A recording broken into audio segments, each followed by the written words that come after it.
Doctor Zafrullah Chowdhury, এই নামটা আমার কাছে একটা স্বপ্নের মতো। আমরা একটা কথা প্রায় বলে থাকি, মানুষ কখনো কখনো তার স্বপ্নের চাইতেও বড় হয়। আমি যখন এই বিশ্ববিদ্যালয়ে ভর্তি হই, তখন আসলে আমার বাবা এই মানুষটার নামের উপরে ভিত্তি করেই আমাকে এই প্রতিষ্ঠানে দিয়েছিলেন। 4 বছর যখন এখানে পড়াশোনা করেছি, আমি সবার মুখে মুখে তার গল্প শুনতাম। শেষের দিকে গিয়ে প্রথম তার সাথে আমার কাজ করার সুযোগ হয়। তখন আমি নিতান্তর একজন ছাত্রী। দূর থেকে আমাকে ডেকে কাছে রাখলেন এবং বললেন, তুমি আজকে এই অনুষ্ঠানে কি করবা? তাকে জানালাম যে কি করছি। তারপর খুব করে সুযোগ পেয়ে তার সাথে একটা ছবি তুললাম এবং আমার সাথে আমার আরো কিছু বন্ধু বান্ধব সেখানে ছিল। সবাইকে তিনি তার স্বপ্নের কথাগুলো বলছিলেন। আমি দূর থেকে দাঁড়িয়ে দাঁড়িয়ে কথাগুলো শুনলাম, তারপর সে একটু কাছে রেখে নিলাম।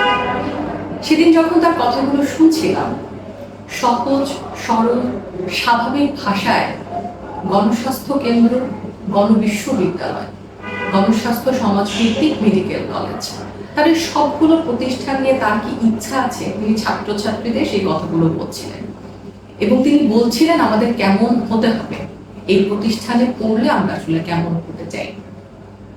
তার অনেকগুলো বছর পরে এসে আমি যখন আজ এই বিশ্ববিদ্যালয়ের শিক্ষক হয়েছি, তার প্রয়াণ দিবসে আগ পর্যন্ত যতটুকু তার সান্নিধ্য আমি পেয়েছি, আমি একটা জিনিস শিখেছি, কিভাবে সাধারণের জন্য কাজ করতে হয়, সাধারণ মানুষের জন্য নিবেদিত প্রাণ হতে হয়।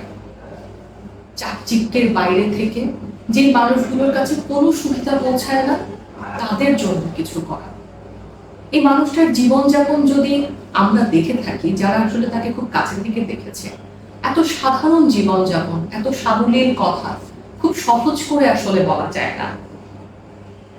তিনি আরো কিছুদিন যদি বেঁচে থাকতেন, তাহলে হয়তো এই দেশ তার কাছে যা চেয়েছিল তার অনেকটাই হয়তো আরো পেয়ে যেতেন। আমাদের দুর্ভাগ্য, আমরা মানুষটাকে হারিয়েছি। বাংলাদেশের স্বাস্থ্য যে ব্যবস্থা রয়েছে, তার জন্য ডাক্তার জাফরুল্লাহ চৌধুরীকে হয়তো আরো কিছুদিন আমাদের মাঝে পেলে অনেক উপকার হতো। সৃষ্টিকর্তা তাকে ভালো রাখুন। তার দেখানো যে পথ রয়েছে, সেই পথে যেন আমরা হাঁটতে পারি, সবার কাছে এটি আমার প্রত্যাশা।